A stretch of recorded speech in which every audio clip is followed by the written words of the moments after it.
நமஸ்காரம். இன்னியோட proverb, a true leader don't create separation, a true leader brings people together. இந்த ஒரு proverb நான் முன்னாடி 2 நாள் முன்னாடி நான் சொல்லியிருந்தேன். அதில் நான் சொன்னேன், ஒரு லீடர்ஷிப்பாக இருக்கணுமானா அவளுக்கு மினிமம் 25 குவாலிட்டிஸ் இருந்தால் தான் they are fit to be a leader. And அது ஒரு கடவுள் கொடுத்த டேலண்ட்டு அப்படிலாம் நான் சொல்லியிருந்தேன். அதில் எனக்கு ஒருத்தர் கேட்டிருக்கா, 25 குவாலிட்டிஸ் அப்படிங்கிறட அதெல்லாம் என்ன, கொஞ்சம் விவரிக்க முடியுமா அப்படின்னு கேட்டிருந்தா. 2-3 பேர் ஃபோனும் பண்ணி கேட்டிருந்தா. ஸோ அவளுக்கோசம் especially for them first of all அவளுக்கு ஒரு பெரிய தேங்க்ஸ் இந்த ஒரு அழகான கேள்விக்கு. அது ஏன்னா அப்போ என்ன அர்த்தம், அவளுக்கு அந்த ஆர்வம் என்ன அப்படின்னு நமக்கு தெரிஞ்சுக்கணும் அப்படின்னு. இதுவும் ஒரு பியூட்டிஃபுல் குவாலிட்டிங்க, நல்ல ஒரு குவாலிட்டி. லேர்னிங்கிறது ஒரு very big good quality. So இப்போ நான் என்ன சொல்ல போகிறேன் அப்படின்னா, இந்த 25 மினிமம் குவாலிட்டிஸ் இருக்கணும் அப்படின்னு சொல்லியிருக்கேன். இதுக்கு மேலேயும் இருக்குது. பட் 25 அந்தாசா எல்லாருக்கும் காமனாக இருக்கக்கூடியது. இதில் எப்படின்னு கேட்டேன்னா, ஐ வில் சே 5-5-5. எப்படின்னு கேட்டேன்னா, 5 ஃபஸ்ட்டு 5 5 லெட்டர்ஸை குறிக்கிறது. ஏபிசிடி அந்த அல்ஃபபெட், ஃபஸ்ட்டு 5 அல்ஃபபெட்ஸ் ஆச்சா. ஒரு அல்ஃபபெட்டுக்கும் you have got subheadings, the abbreviation. A stands for அப்படின்னு சொல்லுவோம் இல்லையா. ஸோ அது ஒரு 5 குவாலிட்டி. இப்போ ஏ எடுத்துனேன்னா 5 குவாலிட்டிஸ் இருக்குது. அதே மாதிரி இன்னொன்று, என்ன சிச்சுவேஷன் ஆனாலும், ஒரு குட்டி சிச்சுவேஷனோ ஒரு பெரிய சிச்சுவேஷனோ கிரிட்டிக்கல் சிச்சுவேஷனோ, ஒவ்வொரு சிச்சுவேஷன்லேயும் கண்டிப்பாக அமாங் 25 5 நீங்கள் கண்டிப்பாக நீங்கள் எடுத்தால் தான் you are eligible for the leadership. நீங்கள் அது வரும், அது ஆட்டோமேட்டிக்காக, அது இட்ஸ் இன்விசிபிள். இது எல்லாமே இந்த 25 குவாலிட்டிஸும் கடவுள் கொடுத்தது இன்பில்டு. இந்த லீடர்ஷிப்பாக இருக்கக்கூடியவாளோட இன்பில்ட் குவாலிட்டிஸ். சரி, இப்போ ஒன்றா நம்ம பார்ப்போம். கண்டிப்பாக இது எல்லாருக்கும் ஸ்கிப் பண்ணாதீங்கோ, ஃபுல்லாக பாருங்க. அப்போ தான் உங்களுக்கு அந்த விவரங்கள் அழகாக புரியும். அப்போது நீங்கள் எனக்கு கமெண்ட் அடிக்கும்போது எனக்கு ரொம்ப உற்சாகமாக இருக்கும்மா. Thank you so much. இப்போ ஆரம்பிக்கலாம். ஏ ஃபஸ்ட்டு ஏ என்னன்னு கேட்டேன்னா, அட்ஜஸ்ட்மெண்ட். கண்டிப்பாக நம்ம அட்ஜஸ்ட் பண்ணக்கூடிய குவாலிட்டி ஒரு லீடர்ஷிப்புக்கு அவசியம். 2வது அட்மயர். அட்மயர் அப்படின்னா, கடவுள் ஒவ்வொருத்தரையும் உங்கள் கீழே எத்தனை மெம்பர்ஸ் இருக்காளோ அத்தனை மெம்பர்ஸும் கடவுள் கொடுத்த கிரியேஷன்ஸ், காட்ஸ் கிரியேஷன். அட்மயர், அவாக்கிட்ட நல்லது எல்லாத்தையும் நீங்கள் அட்மயர் பண்ணுங்கோ. அப்போது அட்மயர் பண்ணும்போது தான் உங்களை அவள் அட்மயர் பண்ணுவா. இது ரிவர்ஸ். நீங்கள் அவளை அட்மயர் பண்ணும்போது, அப்ரிஷியேட் பண்ணும்போது தான் அவளும் உங்களை அட்மயர் பண்ணுவா. So vice versa. 3வது குவாலிட்டி அடாப்ட். அடாப்ட் அப்படின்னா, நான் இந்த கேட்டகரியில் தான், நான் இப்படி தான் வருவேன், எனக்கு காரில் தான் வருவேன், நடந்தெல்லாம் வரமாட்டேன் அப்படிலாம் சொல்லக்கூடாது. அடாப்ட். எல்லா சிச்சுவேஷன் ஆனாலும் you have to adapt yourself. அந்த இடத்துக்கு உங்களை நீங்கள் மாற்றிக்கிறதுக்கு நீங்கள் பழகணும். அப்படின்னா தான் அந்த லீடர்ஷிப்புக்கு உண்டான ஒரு குவாலிட்டி. அதாவது அந்த லீடர்ஷிப்புக்கு ஒரு மதிப்பு, அந்த லீடருக்கு ஒரு மதிப்பு. 4வது அடோரபிள். அடோரபிள்னா you should be like a unconditional love giver. ஒரு பேரண்ட், ஒரு மதர் மாதிரி. ஒரு மதர் அப்படின்னா நம்ம என்ன பண்ணுவோம், அன்கண்டிஷ்னலாக லவ் கொடுப்போம். அதே மாதிரி அடோரபுளாக நீங்கள் இருக்கணும். ஸோ அவள் உங்களை அரவணைச்சுன்னு போனோம் அப்படின்னா அந்த அளவுக்கு யூ ஷுட் ஆல்சோ பி. 5வது ஏ அக்செப்டன்ஸ். எல்லாரையும் அவ குணத்தை அக்செப்ட் பண்ணிக்கோங்க. ஒவ்வொரு மெம்பரோட குவாலிட்டிஸை you just accept them. Okay, அவள் அப்படி தான் இருக்கான்னா accept them as they are. Okay, so இந்த ஏவோட அப்ரிவேஷன்ஸ் ஆயிடுது. பியில் என்ன கேட்டேன்னா பேலன்ஸ். ஸோ உங்கள் கீழே ஒரு 10 பேர் இருக்கான்னு வச்சுப்போம். இந்த 10 பேரும் 10 டிஃப்ரெண்ட் குவாலிட்டிஸில் இருப்பா, ஒரு ஆட்டிடியூடில் இருப்பா. ஸோ அத்தனை பேரும் யூ ஹாவ் டு பேலன்ஸ். நீங்கள் அவளை அழகாக பேலன்ஸ் பண்ணி ஒரு லைனாக கூட்டிகிட்டு போகணும். அதுக்கு அந்த குவாலிட்டி உங்ககிட்ட இருக்கணும், அந்த கெப்பாசிட்டி உங்ககிட்ட இருக்கணும். 2வது பிரிட்ஜ். இப்போது ஆஃபீஸ் அப்படின்னாலும் சரி, இல்லை ஸ்கூல் அப்படின்னாலும் சரி, அப்போது யூ ஆர் ரெப்ரசன்டேட்டிங். இப்போ ஆஃபீஸ்ன்னு வச்சுக்கோங்களேன், அந்த ஆஃபீஸில் இருக்கக்கூடிய மேனேஜருக்கும் உங்கள் கீழே இருக்கவாளையும் நீங்கள் நடுவில் மீட் பண்ணுறீங்க. ஸோ அவளோட எக்ஸ்பெக்டேஷனையும் நீங்கள் புரிஞ்சுக்கணும், மெம்பர்ஸோட ரிக்குவயர்மெண்ட்டையும் நீங்கள் புரிஞ்சுக்கணும். So you should be a bridge, beautiful பிரிட்ஜாக இருக்கணும். மூணாவது பேர். என்ன மாதிரி சுச்சுவேஷன் ஆனாலும் நம்ம தைரியமாக ஃபேஸ் பண்ண தெரிஞ்சுக்கணுங்க. அதெல்லாம் போகணுங்க. அப்படிலாம் இருந்தால் தான் you are a beautiful leader. நாலாவது போல்ட். சில நேரங்களில் சந்தர்ப்பங்களில் கண்டிப்பாக நீங்கள் அத்தன்டிக்காக நீங்கள் பேசி ஆகணும். சிச்சுவேஷன் டெசிஷன் எடுத்து ஆகணும்னா நீங்கள் எடுக்கணும். ஸோ அந்த அளவுக்கு you have to be bold. Best லாஸ்ட்டில் பார்த்தேன்னு வச்சுக்கோங்களேன். பெஸ்ட் என்ன உங்களால் முடியுமோ, மெம்பர்ஸ் கூப்பிட்றா, கை கொடுக்கல, but at the bottom of the லைனில் பார்த்தீங்க, அவுட்புட் பார்த்தீங்கன்னா நீங்கள் உங்களோட பெஸ்ட்டு நீங்கள் கொடுத்துருக்கணும். ஓகே, ஸோ பியோட அப்ரிவேஷன்ஸும் ஆகிடுது.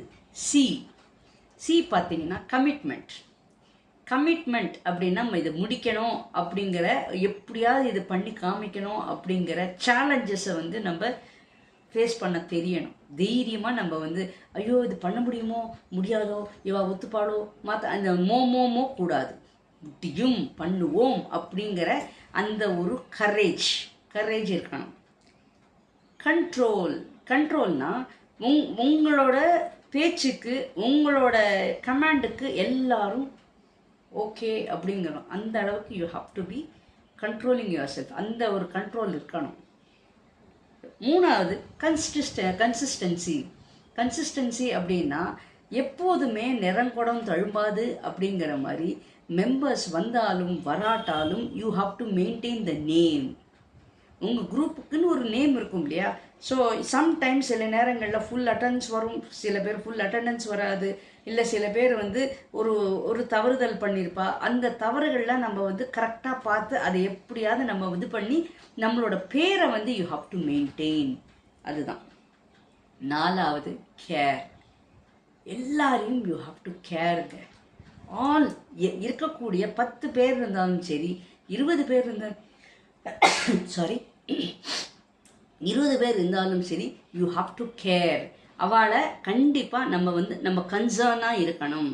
சில நேரங்களில் on their behalf you have to think. So இந்த மாதிரி சந்தர்ப்பங்கள்லாம் வரும். அப்போ அந்த மாதிரி நம்ம ஆக்ட் பண்ணி தெரியணும். அஞ்சாவது கமாண்டபிளாக இருக்கணும். நம்ம எது பண்ணினாலும் நம்ம சொன்னால் அதுக்கு அப்பீலே இருக்கக்கூடாது. ஸோ அந்த அளவுக்கு நம்ம இப்போ இந்த கண்ட்ரோலுக்கும் கமாண்டுக்கும் கொஞ்சம் டிஃப்ரென்ஸ் இருக்குது. கண்ட்ரோல் எப்படின்னு கேட்டேன்னா, அதாவது உங்களோட ஆட்டிடியூடை அவள் புரிஞ்சுப்பா.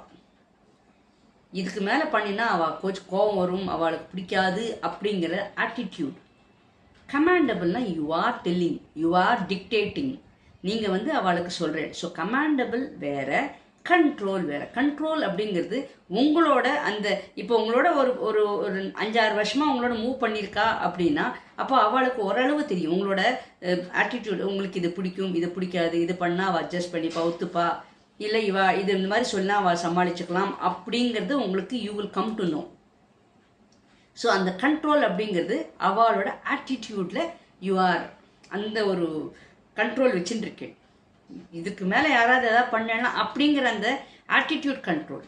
இது கமாண்டபிள் அப்படிங்கிறது நீங்கள் இப்போ எஸ் இதை ஓடுங்கோ அப்படின்னா ஓடணும், நில்லுங்கோ அப்படின்னா நிற்கணும். So you are dictating by words. ஓகேவா? இப்போது சியோடதும் ஆயிடுது. D and E. டி என்னன்னு கேட்டேன்னா டிமாண்ட். நீங்கள் அவகிட்ட அந்த டிமாண்டிங்கில் அந்த இதுலேயே இருக்கணும். ஓகே, அது நீங்கள் பண்ணுங்க எல்லாமே நம்மளே பண்ணுற மாதிரி இல்லாமல் அவகிட்ட வேலை வாங்க தெரியணும். டிமாண்ட் அப்படிங்கிறது வேலை வாங்க தெரியணும். அப்புறம் ரெண்டாவது டிட்டர்மினேஷன்னா ஒரு ஃபோக்கஸ், ஒரு கமிட்மெண்ட் நான் சொல்லியிருந்தேன் இல்லையா? ஸோ இந்த கமிட்மெண்ட்டில் நம்ம கரெக்டாக சிதற விடாமல் அப்படியே அந்த ஃபோக்கஸில் நம்ம இருக்கும்போது கண்டிப்பாக அந்த கமிட்மெண்ட்டை பியூட்டிஃபுல்லாக நம்ம ஃபுல்ஃபில் பண்ணிடுவோம். மூணாவது வந்து delete. சில நேரங்களில் if you find some people is fishy, அப்போது அவள் வந்து ராட்டன் ஆப்பிள் அப்படின்னு நீங்கள் if you find that person is rotten apple, அவளை நம்ம எடுக்கிறதுக்கு தெரியணும். அந்த அளவுக்கு சில இடங்களில் வந்து நோ அப்படின்னு சொல்கிறதுக்கும் நம்ம பழகணும், தெரியணும். எல்லாத்துக்கும் எப்போ பார்த்தாலும் எஸ்ன்னு சொல்லிட்டு இருக்க முடியாது. சில நேரங்களில் நோ அப்படின்னு சொல்கிறதுக்கும் நமக்கு தைரியம் வேணும். டொமைன் அப்படிங்கிறது பியூட்டிஃபுல்ங்க. டொமைன்னா எல்லாத்துக்குமே அந்த ஒரு மெயின் அவ இல்லாமல் உங்களுக்கு முடியாது, இவ இல்லாமல் ஒரு காரியம் இல்லை அப்படிங்கிற அளவுக்கு you have to have a stand. அந்த ஸ்டாண்டு இருந்தால் தான் எதுவுமே நடக்குங்க. ஐயோ இவ இல்லாமல் முடியாதுப்பா, இவ இருந்தால் தான் நடக்கும் அப்படிங்கிற அந்த ஒரு என்ன சொல்கிறது ஸ்டாண்டு, அந்த ஒரு பவரை நம்மக்கிட்ட இருக்கணும். அதுக்கப்புறம் டெடிகேட். நீங்கள் எது பண்ணினாலும் you have to salute to God. சுவாமிக்கு டெடிகேட் பண்ணியே ஆகணுங்க. ஏன்னா இந்த 25 குவாலிட்டியும் கடவுள் நமக்கு கொடுத்ததுனால ஒவ்வொரு குவாலிட்டியும் நம்ம வந்து நமஸ்காரம் பண்ணணும். நான் கண்டிப்பாக பண்ணணும். ஏன்னா இந்த மெம்பர்ஸ் என் கூட இருக்கா, அதுக்கும் நான் நமஸ்காரம் பண்ணணும். எனக்கு இந்த குவாலிட்டி கொடுத்துருக்க பகவானே நமஸ்காரம். என் கூட இருக்கக்கூடிய அவளும் என்னை வந்து அக்செப்ட் பண்ணிட்டு இருக்காளே, அதுக்கும் ஒரு நன்றி. So you have to dedicate. அந்த ஒரு சின்சியாரிட்டி நம்மக்கிட்ட இருக்கணும். எப்போதுமே டெடிகேஷன் டு காட், தேங்க்ஸ் சொல்லிகிட்டே இருக்கணும். அந்த ஒரு குவாலிட்டி ஒரு லீடருக்கு அவசியம். இப்போ டியோடது ஆயிடுச்சு. எஃபெக்டிவ். எந்த காரியம் பண்ணாலும் சின்னதோ பெருசோ எது பண்ணினாலும் பியூட்டிஃபுல் எஃபெக்ட், அவ்வளோ ஒரு சின்சியாரிட்டியோட ஸ்மைலிங் ஃபேஸோட நம்ம பண்ணும்போது அது நல்ல எஃபெக்டிவாக தான் இருக்கும். ரெண்டாவது ஈகோ ஃப்ரெண்ட்லி அப்படின்னா எந்த நேரத்துலையும் நம்மளை வந்து அப்ரோச் பண்ணக்கூடிய அந்த ஒரு ஆட்டிடியூட், அந்த ஒரு ஃப்ரீடம் இருக்கணும். ஃப்ரீடம் ஆஃப் ஸ்பீச் இருக்கணுங்க. Main thing, freedom of speech is very very important. யாராவது அபிப்பிராயங்கள் சொல்கிறா அப்படின்னா, யாராவது உள்ள புதுசாக என்ட்ரி ஆனோம் அப்படின்னு நினைக்கிறா அப்படின்னா கண்டிப்பாக நம்ம அதுக்கு வந்து ஈகோ ஃப்ரெண்ட்லியாக நம்ம இருக்க பழகணும். மூணாவது என்ஹான்ஸ் அப்படின்னா இப்போது எப்படி நம்ம பதார்த்தத்தில் ஒரு சாப்பாட்டில் வந்து ஒரு உப்பு போட்டால் அது ஸ்வீட்லாம் பண்ணும்போது ஒரு உப்பு போட்டாலும் இட் வில் என்ஹான்ஸு ஸ்வீட்னஸ் அப்படின்னு சொல்கிறோம் இல்லையா. ஸோ இந்த ஒரு நம்மளோட குழு, நம்மளோட ஒரு குரூப்போட வேலைகள்லாம் பண்ணும்போது நம்ம எப்போதுமே அவளை என்கரேஜ்மெண்ட்டோட ஒரு என்லைட்மெண்ட்டை ரொம்ப சந்தோஷமாக இருக்கணுங்க. என்ஹான்ஸ்னா அவளுக்கு வந்து ஊக்குவிச்சு அவளை வந்து அவள் இல்லாமல் நான் இல்லை அப்படிங்கிற மாதிரி அந்த ஒரு பாவனையிலே நான் பண்ணலை, இவா தான் அத்தனமும் பண்ணினா அப்படிங்கிற அந்த சூதிங் வேர்ட்ஸ், இந்த மாதிரிலாம் இருந்தால் தான் you are a beautiful effective commendable leader. ஆச்சா. இன்னொன்று எஃபர்ட். சில நேரங்களில் வந்து பார்த்தீங்கன்னா நம்ம வந்து முடியாதது கூட நம்ம முடித்து காமிக்கணுங்க. அப்போது முடித்து காமிக்கணும் அப்படின்னா அதுக்கு நீங்கள் முதல்ல ஃபஸ்ட்டு ஸ்டெப் எடுத்தால் தான் உங்கள் பின்னாடி இருக்கக்கூடிய மெம்பர்ஸும் ஜாயின் பண்ணுவாள். ஸோ எந்த மாதிரி சுச்சுவேஷன் ஆனாலும் வாங்க நம்ம பண்ணலாம், நம்ம பண்ணி காட்டலாம், நம்ம பண்ணலாமே அப்படின்னு நம்ம எப்போதுமே இந்த முன்கால வைக்கிறதுக்கு நிறைய பேருக்கு இந்த ஸ்டார்டிங் ப்ராப்ளம் அப்படின்பா. அந்த ஸ்டார்டிங் ப்ராப்ளம்லாம் இருக்கக்கூடாது. வெப்பம் வாங்குவோம், எல்லாரும் சேர்ந்து பண்ணலாம் அப்படின்னு நம்ம அந்த ஒரு எஃபர்ட் இருக்கணும். Lost the least, encouragement is very very important. ஒவ்வொருத்தரையும் யூ ஹாவ் டு என்கரேஜ், ஒவ்வொருத்தரையும். ஏன்னா இந்த ஒரு குரூப்புக்கு ஒரு பேர் இருக்குது அப்படின்னா, இந்த லீடருக்கு இந்த பேர் இருக்குது, எல்லாத்துக்கும் இவா இல்லாமல் முடியாது, இந்த குரூப்பை கூப்பிடு அப்படின்னு சொல்கிறான்னா without the members you can't shine. தனி மரம் தோப்பாகாது. ஸோ அப்போது கண்டிப்பாக ஒவ்வொருத்தருக்கும் நம்ம ரெஸ்பெக்ட் கொடுத்தே ஆகணும். அந்த ரெஸ்பெக்ட் கொடுக்கும்போது தான் you are being maintained, you are being acknowledged in each and every genre. எந்த வேலை ஆனாலும் உங்களை ஜானர் பண்ண முடியுது அப்படின்னா it is because of all your members. அவெல்லாம் பிஹைண்ட் தி ஸ்க்ரீன் இருந்தாலும் கண்டிப்பாக அவளை நம்ம வந்து மதிக்கணும், தேங்க்ஸ் சொல்லணும், என்கரேஜ் பண்ணணும். அவ இல்லைன்னா நீ இல்லை. ஸோ இதுதான் மினிமம் 25 உண்டான குவாலிட்டிஸ். இதுக்கு மேலேயும் இருக்குது. ஸோ நான் சொன்னேன் 555 சொன்னேன் இல்லையா, 555. ஸோ ஃபஸ்ட்டு 5 வந்து 5 அல்ஃபபெட்ஸ். ஃபஸ்ட்டு 5 அல்ஃபபெட்ஸோட, அதுக்கப்புறம் ஒவ்வொரு அல்ஃபபெட்டோட அப்ரிவேஷன்ஸ் சொன்னேன். அப்போது லாஸ்ட் 5 வந்து என்னன்னு கேட்டேன்னா, ஈச் அண்ட் எவ்ரி சிச்சுவேஷன். இந்த 25ல் 5 குவாலிட்டிஸை you have to take for each and every situation. நீங்கள் நல்ல யோஜனை பண்ணி பாருங்கள். இப்போ உங்கள்கிட்ட ஒரு காரியத்தை கொடுக்குறான், உங்கள்கிட்ட ஒரு வந்து இதை ஒரு ப்ராஜெக்ட் கொடுக்குறானே வச்சுப்போம். ஒரு ப்ராஜெக்ட் வந்து ஒரு 10 நாளில் முடிக்கணும் அப்படின்னு சொல்கிறா. அப்போது நீங்கள் என்ன பண்ணுவேன், you will start giving command. இந்த மாதிரிலாம் சொல்லுவேன், இப்படிலாம் இருக்குது, அப்படிலாம் பண்ணணும், இதுதான் ப்ராஜெக்ட், இதுதான் மேட்டர் அப்படின்னு you will be telling everybody. அப்போது அவளோட இன்ஃபர்மேஷன்ஸும் கேட்டுப்பேன், இது பண்ணலாமா, எப்படி பண்ணலாம், ஏது பண்ணலாம். ஸோ செகண்ட் குவாலிட்டி நீங்கள் என்ன பண்ணுறேன், ஈக்கோ ஃப்ரெண்ட்லியாக இருக்கேன். ஸோ அவகிட்ட சொல்கிறா. சொன்னக்கப்புறம் என்ன பண்ணுறேன், எஃபர்ட் கொடுக்குறேன். எஸ், நம்ம எப்படியாவது முடிப்போம், we will start the work அப்படின்னு சொல்லி. அப்போது டிட்டர்மினேஷனோட இருக்கேன், நம்ம இது எப்படியாவது இந்த வேலையை 10 நாள் நம்ம முடிச்சு ஆகணும் அப்படின்னு சொல்லிட்டு யூ ஆர் ஸ்டார்டிங். இந்த டெடிக்கேஷனோட நீங்கள் பண்ணுறேன். அட் லாஸ்ட் என்ன ஆகுது, நீங்கள் வந்து you are finishing the product by 10th day. So ஒவ்வொரு வேலையிலையும் நீங்கள் என்ன பண்ணாலும் மினிமம் இந்த 5 குவாலிட்டி நீங்கள் கண்டிப்பாக ஏதாவது 5 குவாலிட்டி. 25 இன்பில்டு, முதல்ல நல்லா புரிஞ்சுக்கோங்க. 25 மினிமம் இன்பில்ட். இதுக்கு மேலே நிறைய குட்டி குட்டி குட்டி பைஃபோக்கேட் பாருங்க. இப்போ நான் அந்த சீல் என்ன சொன்னேன், கண்ட்ரோல் அப்படின்னேன். இப்போ கண்ட்ரோலில் பார்க்கும்போது உங்களுக்கு கமிட்மெண்ட்டுன்னு பார்க்கும்போது சேலஞ்சஸ்ன்னு வருது. ஸோ எல்லாமே ஒன்று சினாமியன் ஆண்டனிம்ஸ் மாதிரி வருது. ஸோ மினிமம் 25 குவாலிட்டி நான் ஹைலைட் பண்ணியிருக்கேன். இது இன்பில்ட். ஸோ இதை ஒவ்வொரு சுச்சுவேஷன்லையும் கண்டிப்பாக நீங்கள் 5 நீங்கள் எடுத்து தான் ஆகணும். அது எடுக்காமல் யூ கான் ப்ரொசீட். நீங்கள் யோசனை பண்ணி பாருங்கள். ஒரு சின்ன எக்ஸசைஸ் நீங்கள் பண்ணி பாருங்கள். ஒரு சமையல் அப்படின்னு எடுத்துட்டா கூட நீங்கள் என்ன பண்ணுவேன், ஃபஸ்ட்டு ஒரு குட்டி மீட்டிங் மாதிரி வைப்பேன். இந்த மாதிரி பலான டேட்டில் வந்து இந்த மெனு சொல்லியிருக்காங்க அப்படின்னு. அப்போ இந்த மெனுக்கு என்னெல்லாம் ஐட்டம்ஸ் வேணும்னு ஒவ்வொருத்தராக சொல்லுவா. இல்லை இது இப்படி மெனுவை மாற்றுமோனே அப்படின்னு ஏதாவது ஒரு அபிப்பிராயங்கள் வரலாம். ஓகே, அப்போ இந்த குவான்டிட்டி இவ்வளோ ஜாஸ்தி இவ்வளோ கம்மி அப்படிங்கிறது ஒரு ஈகோ ஃப்ரெண்ட்லி டாக் வரும்.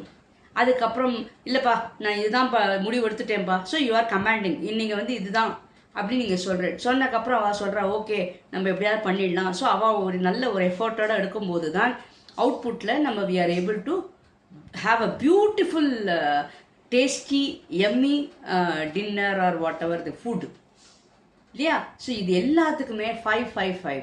கண்டிப்பாக உங்களுக்கு இதை பிடிச்சிருக்குன்னு நினைக்கிறேன். சப்ஸ்கிரைப் பண்ணாதவா சப்ஸ்கிரைப் பண்ணுங்கோ, லைக் பட்டன் ப்ரெஸ் பண்ணாதவா பண்ணுங்கோ, கமெண்ட் அடிக்காதவா கமெண்ட் அடிங்கோ. And if you find my messages informative, try to share among your contacts. Beautiful. Bye.